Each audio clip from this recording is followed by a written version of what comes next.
Las opiniones vertidas en este espacio son de exclusiva responsabilidad de sus participantes. Diálogo con quienes hacen noticia. Saludamos al coronel Renato González, director del Instituto de Seguridad Social de la Policía. Varios temas han atravesado la noticia que tienen que ver con el ISPOL, el Instituto de Seguridad Social de la Policía, un pago que ha hecho el Erario Nacional de un dinero que estaba en el Banco Central hacia la policía. Por otro lado, también, lo que fue noticia días atrás, la suspensión de las audiencias en la justicia ecuatoriana para el mes de enero. Nadie podía en otra fecha, para el mes de enero. Me parece que es una dilatoria, de mi opinión personal, demasiado grande para un tema que merece celeridad. Sobre todo cuando comparamos cómo avanzan este tipo de causas, por ejemplo, en los Estados Unidos, incluso con relación a casos como este. Pero en fin, y adicionalmente la idea de un pago, que digamos de una reforma que se haría con el ISPOL para tratar de darle vigencia y sostenibilidad al sistema económico. Son tres temas distintos, ciertamente noticiosos y en algún caso polémicos, pero empecemos por esta dilatoria hacia enero del juicio que se sustancia en Ecuador por las presunciones de malos manejos, de dolosos manejos de los dineros del Instituto de Seguridad Social de la Policía. Coronel González, gracias por estar con nosotros. Buenos días. Buenos días y un saludo cordial a todos quienes nos escuchan a través de Radio Platino. La verdad es que a nosotros también no nos causa sorpresa, sino una tristeza, el ritmo lento en el que avanza la justicia ecuatoriana. Como usted bien lo manifestó, en Estados Unidos ya existen 2 autores confesos de haber recibido cohechos de parte del señor Jorge Chávez. Me refiero al señor John Luzuriaga, exdirector de riesgos del ISPOL, y al señor Luis Álvarez Miramar, exdirector de operaciones del Decebale y a su vez exfuncionario de la Bolsa de Valores de Guayaquil. Lastimosamente en el país van 26 meses y no tenemos un solo sentenciado. En el caso específico del denominado peculado por $216 millones en bonos con pacto de recompra, es la tercera vez que se suspende recién el inicio de la audiencia de evaluación y preparatoria de juicio. Es decir, ni siquiera se trata de una audiencia de juzgamiento. Es decir, podemos decir que ni siquiera empieza en esa parte formal el juicio. Así es, todavía ni siquiera empieza el juicio. Esta es una audiencia en la cual Fiscalía presenta los elementos esenciales de convicción que ha recopilado en la fase investigativa y será un juez el que determine si X, Y o Z persona pasa recién a la etapa de juicio. ¿A qué se debe esta dilatoria, coronel González? A las estratagemas, argucias de las defensas técnicas de nuestras contrapartes, que lo que pretenden es dilatar los procesos. Yo estoy muy claro que inclusive ellos están jugando con tiempos políticos. Ellos saben que tienen una esperanza en un próximo gobierno tener mayores niveles de impunidad y a eso lo están apuntando, y también a la caducidad de las penas por la prescripción de las sanciones. Entonces, es clara y evidente la intención de dilatar. Imagínense que la vez anterior, en julio, hace 3 meses, no se presentó el abogado del señor Duques, y en esta oportunidad presentan un certificado de COVID, pero 10 minutos después de lo que debía instalarse la audiencia, el mismo abogado. Y se vuelve a señalar para 3 meses después. O sea, aquí en Ecuador... ¿Y por qué no hubo posibilidades de hacer una convocatoria lo más próxima posible? Eso me llamó la atención viendo las noticias de televisión. Dijeron, no, nadie podía, ninguna de las partes. ¿Esto es tan así? Porque lastimosamente el sistema procesal ecuatoriano está estructurado de tal forma que es pro-victimario y antivíctima. Y tenemos también jueces demasiado benignos. En el caso puntual, la señora jueza se puso a preguntar de abogado en abogado si podían, no podían. Unos decían que tenían viajes de negocios, otros tenían otros casos. O sea, es increíble. Aquí a gusto y paciencia del cliente. O sea, ¿de qué justicia hablamos? Como usted ve en la justicia norteamericana, se dispone una fecha, el juzgado se concentra en eso, se privan inclusive de actividades privadas y están ahí concentrados 10, 12 días en un hotel y hasta que tienen sentencia. Así opera en Estados Unidos. Pero aquí lastimosamente, para algunos, porque hay ciertos casos muy ágiles, yo siempre he manifestado, Gonzalo, que esta estructura del COIF del 2014 los delitos contra la administración pública, estos delitos financieros, son lentos de investigar, pero los delitos de opinión, los que puede cometer cualquier ciudadano o un periodista, son súper ágiles.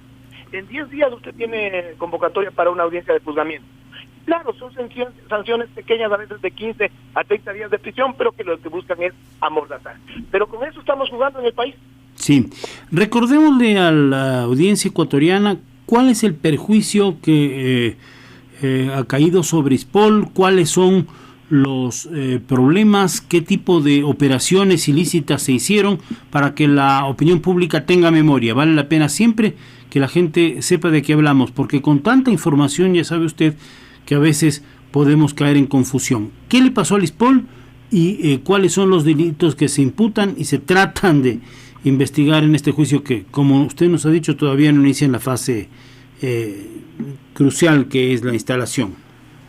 El ISPOL tenía un capital de $1.550 millones, 600 estaban entregados en préstamos a los juzgados y era lo único que hasta el momento está seguro, y 950 millones se dividen en 7 segmentos de una serie de operaciones regulares.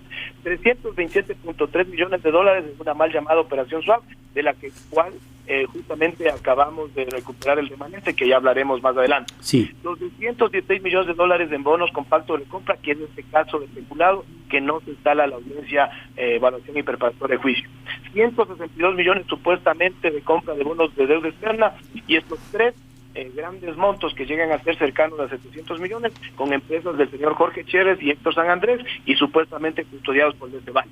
Aparte de eso, 4 montos menores, pero no en importancia, fideicomisos que son realmente préstamos disfrazados de inversiones por 79 millones de dólares, la compra de facturas comerciales negociables y de obligaciones o deuda de empresas que tenían serios problemas financieros, cada uno de los dos por 47 millones de dólares, y finalmente la compra de terrenos destructivos por 25 millones de dólares, que configuran esta cifra cercana a los 950 millones de dólares. Se han investigado inicialmente delitos menores como falsedad de información en el delito en el mercado bursátil, y lo importante, como es el caso peculado, ustedes ven la serie de dilatorias que le dan.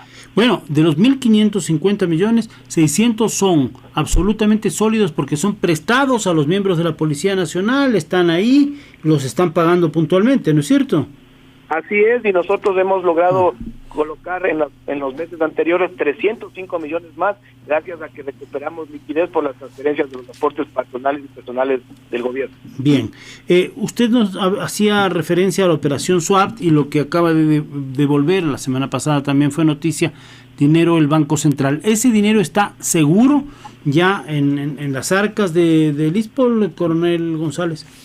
Todavía no se concreta la recuperación, pero se dio un paso fundamental, que fue la emisión de la resolución de la Superintendencia de Compañías, Valores Seguros, disponiendo la aplicación de estas medidas de saneamiento y correctiva. ¿Y qué faltaría para que se concrete, para que entre a las arcas del ISPOL, a las cuentas del ISPOL? Dos pasos formales nada más. El hecho de que el Banco Central realice este nuevo registro contable y que nosotros solicitemos a la jueza Yanela Norix que se levante la inmovilización de esos recursos, porque eso logramos en julio del año anterior y nos ha permitido evitar el desangre de 26 millones de dólares en intereses.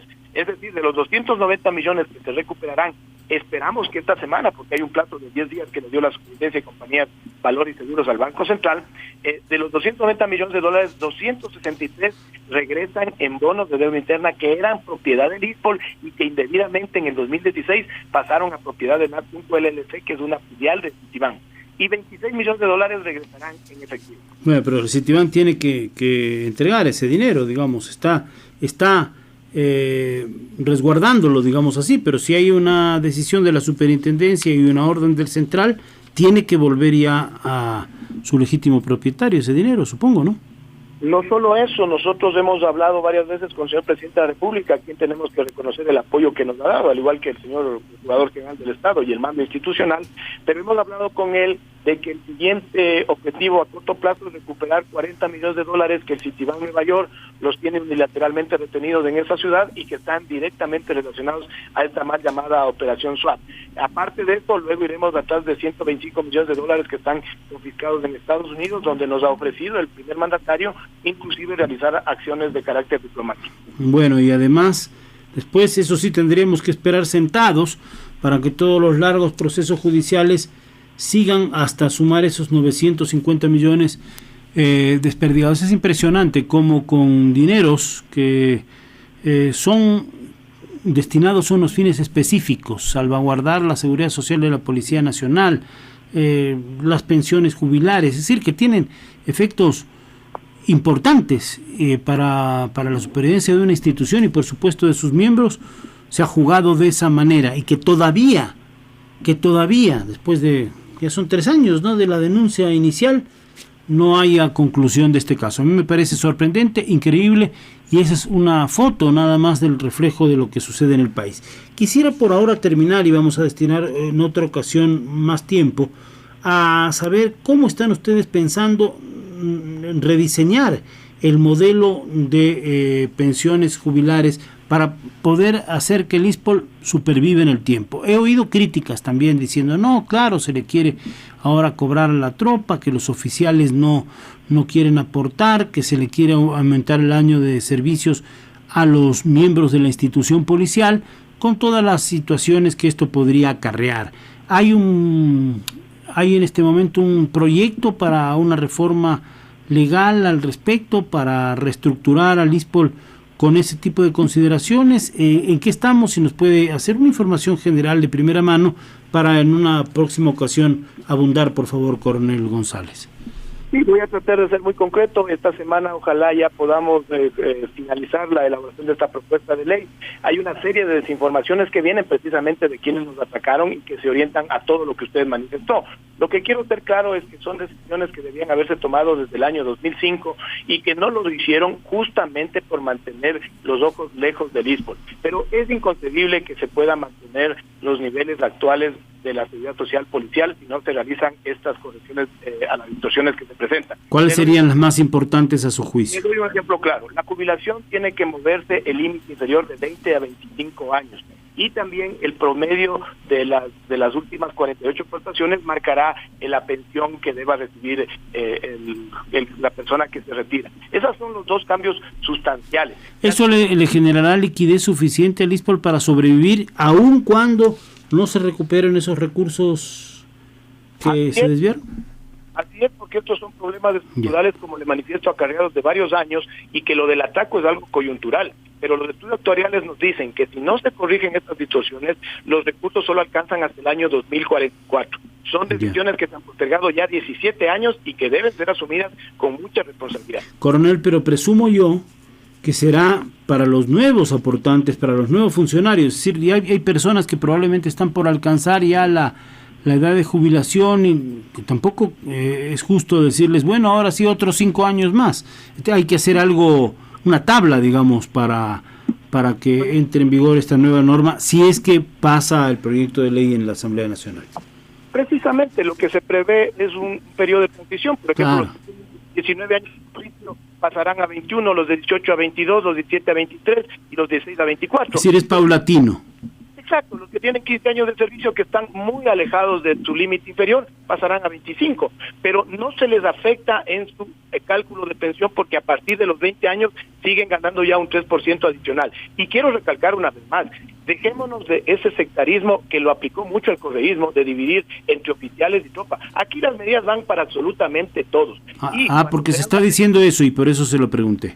Sí, y cuando se habla de pensiones altas en los oficiales y bajas en las clases, ese es un problema que viene en la escala salarial, es un tema que debe tratarse en otro... Claro. Bueno, pues son las jerarquías, las responsabilidades, en fin.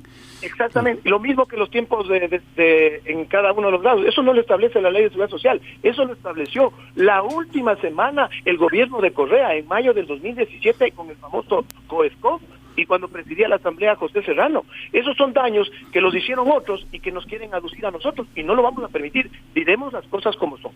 Hablaremos oportunamente y de modo profundo para que nos explique en detalle estos temas. De momento quiero agradecerle al coronel Renato González, director del ISPOL. Es algo que ha hecho noticia en estas semanas y que queríamos tratar también para que nuestra audiencia esté debidamente informada. Y desde ya le comprometemos para explicar mejor en qué consistiría esta propuesta de reforma de ley para reestructurar el Instituto de Seguridad Social de la Policía Nacional y permitir su supervivencia, que es tan importante también es muy importante que los policías activos y los policías que se están jubilando sepan a qué atenerse en el futuro. Gracias por estar con nosotros, como siempre. Con todo gusto, Gonzalo, y estaremos prestos a una próxima cuestión. Bendiciones en el día. Muy gentil, muy buenos días.